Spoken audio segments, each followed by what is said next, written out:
సింద్బాద్ అద్భుత యాత్రలు. ఇది 7వ యాత్ర. సింద్బాద్కు సముద్రయానాల మీద విముఖత కలిగింది. వయసు కూడా వచ్చేసింది. తన జీవితంలో పడదగిన కష్టాలన్నీ పడ్డాడు. వ్యాపారం ద్వారా అంతులేని సంపద పోగు చేసి బాగ్దాద్ నగరంలో తనకు మించిన ధనికుడు లేడు అనిపించుకున్నాడు. ఖలీఫా స్నేహం సంపాదించుకున్నాడు. ఆయన అతన్ని అప్పుడప్పుడు పిలిపించి అతని అనుభవాలు చెప్పించుకుని వింటున్నాడు. ఈ పరిస్థితులలో అతనికి దేశాటన చేయాలని, ఏళ్ల తరబడి దేశాంతరాలలో అగచాట్లు పడాలని ఉత్సాహం కలగలేదు. ఇంటి పట్టునే ఉండాలనిపించింది. అయితే తలవని తలంపుగా అతను మరొకసారి ప్రయాణం చేయవలసి వచ్చింది. ఖలీఫా హారూన్ అల్ రషీద్ అతన్ని పిలిపించి, సింద్బాద్, ఇథియోపియా రాజుకు సమాధానం పంపదలిచాను. ఆయన కోసం కొన్ని కానుకలు కూడా సిద్ధం చేశాను. వాటిని నీ ద్వారానే పంపదలిచాను. నిన్ను మళ్లీ చూసి ఆయన ఎంతో సంతోషిస్తాడు. ఇవాళే నువ్వు బయలుదేరి వెళ్ళాలి అన్నాడు. తనకు సముద్రయానం మీద మొఖం మొత్తిందని ఖలీఫాతో ఎలా చెప్పడం? తన అయిష్టాన్ని ఖలీఫాకు ఏమాత్రం తెలియనివ్వక తాను ప్రయాణానికి సిద్ధంగా ఉన్నాను అన్నాడు సింద్బాద్. ఖలీఫా దారి ఖర్చుల కింద అతనికి 10,000 దినారాలు ఇచ్చాడు. ఇథియోపియా రాజుకు తాను పంపించే సమాధానము, బహుమానాలు కూడా సింద్బాద్ పరం చేశాడు.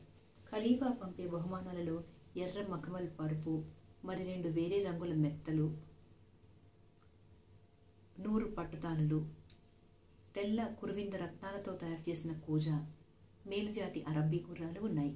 సింద్బాద్ వీటన్నిటినీ తీసుకుని బస్రా చేరి అక్కడ ఒక ఓడ పట్టుకున్నాడు. ఆ ఓడ ఇథియోపియా రాజుండే దీవి చేరడానికి 3 మాసాలు పట్టింది. ఇథియోపియా రాజు ఖలీఫా పంపిన లేఖ, కానుకలు అందుకుని చాలా సంతోషించి ఖలీఫా ఔదార్యాన్ని కొనియాడాడు. ఆయన సింద్బాద్ను చాలా కాలం ఉండిపోమన్నాడు. కానీ సింద్బాద్ కొద్ది రోజులు మాత్రమే ఉండి బస్రాకు తిరుగు ప్రయాణం కట్టాడు. అతను ఎక్కిన వర్తకపు ఓడకు గాలి అనుకూలంగా ఉండడం చేత ప్రయాణం సుఖంగా సాగింది. దారిలో సీన్ దీవి తగిలింది. అక్కడ వర్తకులు క్రయ విక్రయాలు చేశారు. ఓడ ఆ దీవిని వదిలిన వారం రోజులకు పెద్ద వర్షాలు ఆరంభమైనాయి. సరుకులు తడిసిపోకుండా బేళ్ల మీద క్యాన్వాస్ కప్పారు. ఓడ సరంగు తెరచాప స్తంభం ఎక్కి చాలాసేపు అన్ని దిక్కులా పరీక్షించి చూశాడు. చివరికి అతను కిందికి దిగి వచ్చేసరికి అతని ముఖంలో రక్తం లేదు. అందరికేసి పిచ్చిగా చూస్తూ నిశ్శబ్దంగా గడ్డం పీక్కుంటున్నాడు. అందరూ అతని చుట్టూ మూగి ఏమిటి ఏమిటి అని అడిగారు. అల్లాను ప్రార్థించండి, మనని అల్లా తప్ప ఎవరు కాపాడలేరు. మనం తోవ తప్పి మారుమూల సముద్రం చేరాం అన్నాడతను. తర్వాత అతను ఒక పట్టు పొడుం పీల్చి ఏదో పుస్తకం తీసి అందులో చూసి అనుకున్నంత అయింది. ఆ కనిపించే తీరం భయంకరమైంది. ఆ సముద్రంలో ఓడలను మింగేపాటి తిమింగలాలున్నాయి. ఆ తీరాన అతి భయంకరమైన జంతువులు, మహాసర్పాలు ఉన్నాయి. ఉన్న సంగతి చెప్పేశాను అన్నాడు. అతను ఆ మాట అంటుండగానే ఓడ ఇంతెత్తున లేచి మళ్లీ నీటి మీద పడింది. ప్రయాణికుల గుండెలు క్షణం పాటు ఆగిపోయాయి. సముద్రం అంతా తెరులుతోంది. నీటిని అలా చేస్తున్నది 3 తిమింగలాలు. అవి కొండల్లాగా ఉన్నాయి. అవి ఓడను తరుముతూ వస్తున్నాయి. ఒక తిమింగలం తన నోటిని తెరిచి ఓడను అందుకుంది. సింద్బాద్ నీటిలోకి దూకేశాడు. మరుక్షణం ఆ తిమింగలం అతనుండిన ఓడను మింగేసింది. తర్వాత 3 తిమింగలాలు ఈదుకుంటూ తమ దారిన తాము వెళ్ళిపోయాయి. తిమింగలం ఓడను మింగేటప్పుడు దాని పలక ఒకటి విరిగి నీటిలో పడింది. సింద్బాద్ దాని మీదకి ఎగబాకి కాళ్లతోనూ చేతులతోనూ నీళ్లను తోస్తూ ఒక లంకకు చేరుకున్నాడు. ఆ లంకలో పళ్ళ చెట్లున్నాయి. అతనికి అక్కడ ఒక నది కూడా కనిపించింది. అది వేగంగా ప్రవహిస్తోంది. ఆ నదే తనను కాపాడితే కాపాడాలని, లేకపోతే తనకి భూమి మీద నూకలు చెల్లినట్లే అని సింద్బాద్ అనుకున్నాడు. కిందటిసారి నది ద్వారానే అతను రత్నాల దీవి నుంచి బయటపడ్డాడు కదా. అందుచేత అతను ఒక చెట్టు కొమ్మలు పోగు చేసి దృఢమైన లతలతో వాటిని కప్పి వాటన్నిటినీ కలిపి కట్టి తెప్ప తయారు చేశాడు. తర్వాత చెట్ల పళ్ళు కొన్ని తిని మరి కొన్ని తెప్ప మీద పేర్చుకుని తెప్పతో సహా ప్రవాహంలోకి జారాడు. తెప్ప బాణలాగా దూసుకుపోయింది. ఆ వేగానికి అతను పళ్లకుప్ప మీదికి పడిపోయాడు. పోయిన కొద్దీ నది వేగం హెచ్చుతోంది. నీరు నురగలు కక్కుతోంది.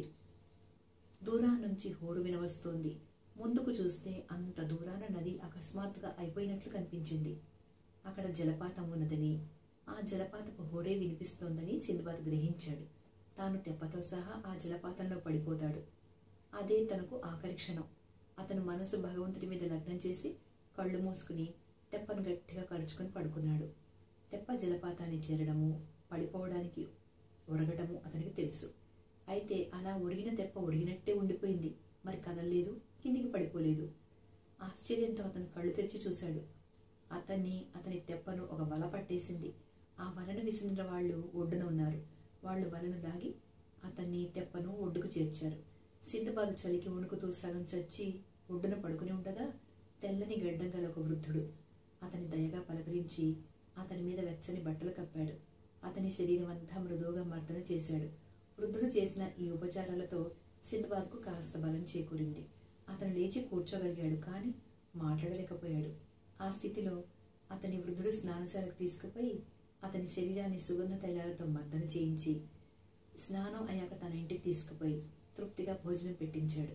వృద్ధుడి ఇంట్లో అందరూ సింధుబాద్ని ఆప్యాయంగా చూశారు.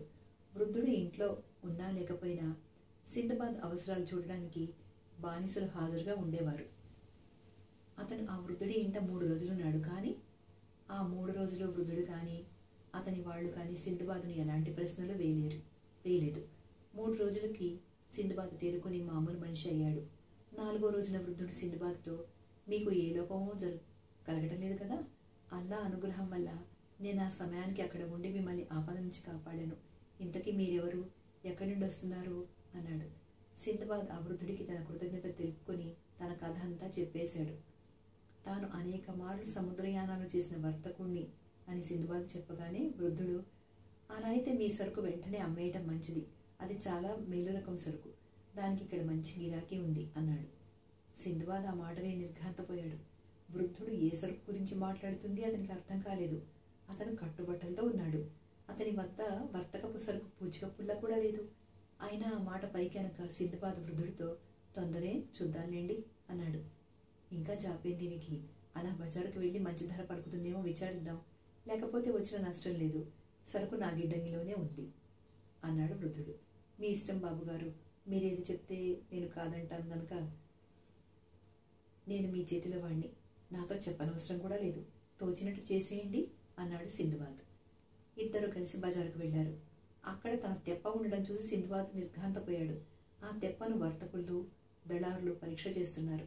యా అల్లా, ఏం అద్భుతమైన చందనం, ఇంత మంచి దినుసు ఎన్నడూ చూసేరగను అంటున్నారు ఎవరు. తాను తెప్ప కట్టుకున్నది మేలుజాతి అగరు చందనం చెట్టు కొమ్మలు అని సింధుబాద్కు తెలిసొచ్చింది. అతను పైకి గుంభరంగా ఉండిపోయాడు. ఆ తెప్ప కోసం వర్తకులు వేలం పాడారు. పాట 1000 దినారాలతో ఆరంభమై 10,000 దాకా పెరిగింది. వేలం వేసేవాడు సింధుబాద్ కేసి తిరిగి, 10,000కు కొట్టేయమంటారా అని అడిగితే సింధుబాద్ వద్దన్నాడు. కానీ వృద్ధుడు అతనితో, బాబు, ఇంతకన్నా ధర రాదు, కావలిస్తే నేనే మరో 100 పెంచివేసి తీసుకుంటాను అన్నాడు. మీరే తీసుకునేటట్లుంటే నేను కాదంటానా బాబుగారు అన్నాడు సింధుబాద్.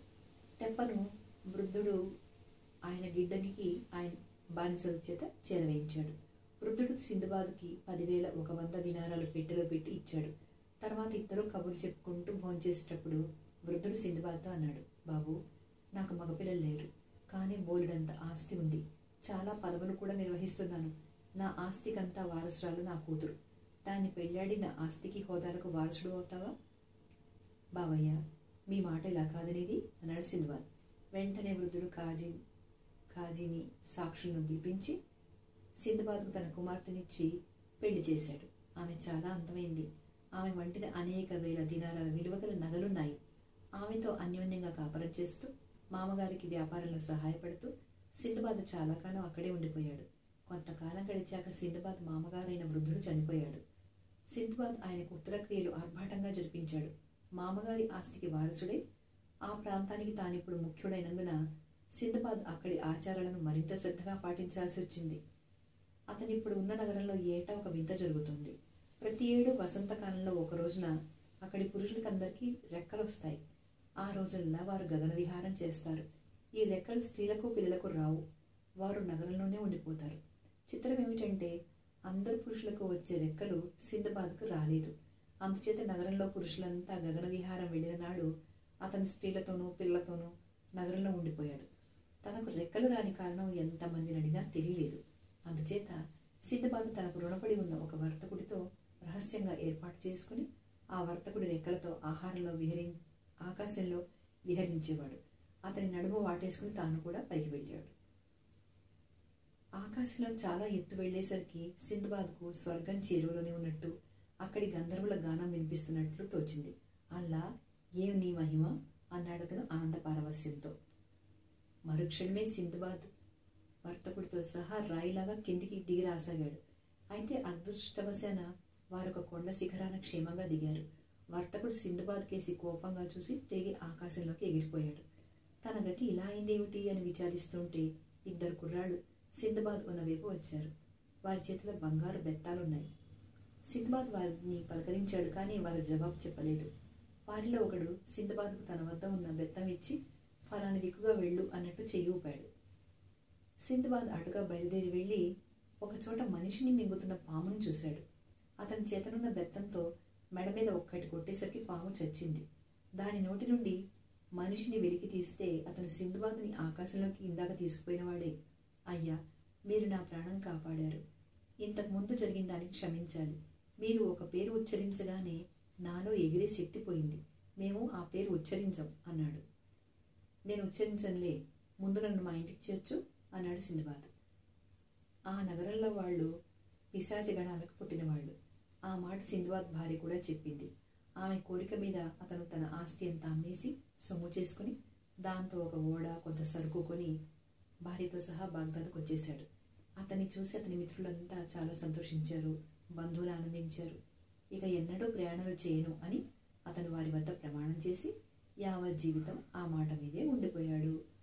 దీంతో సింద్బాద్ అద్భుత యాత్రలో సమాప్తం.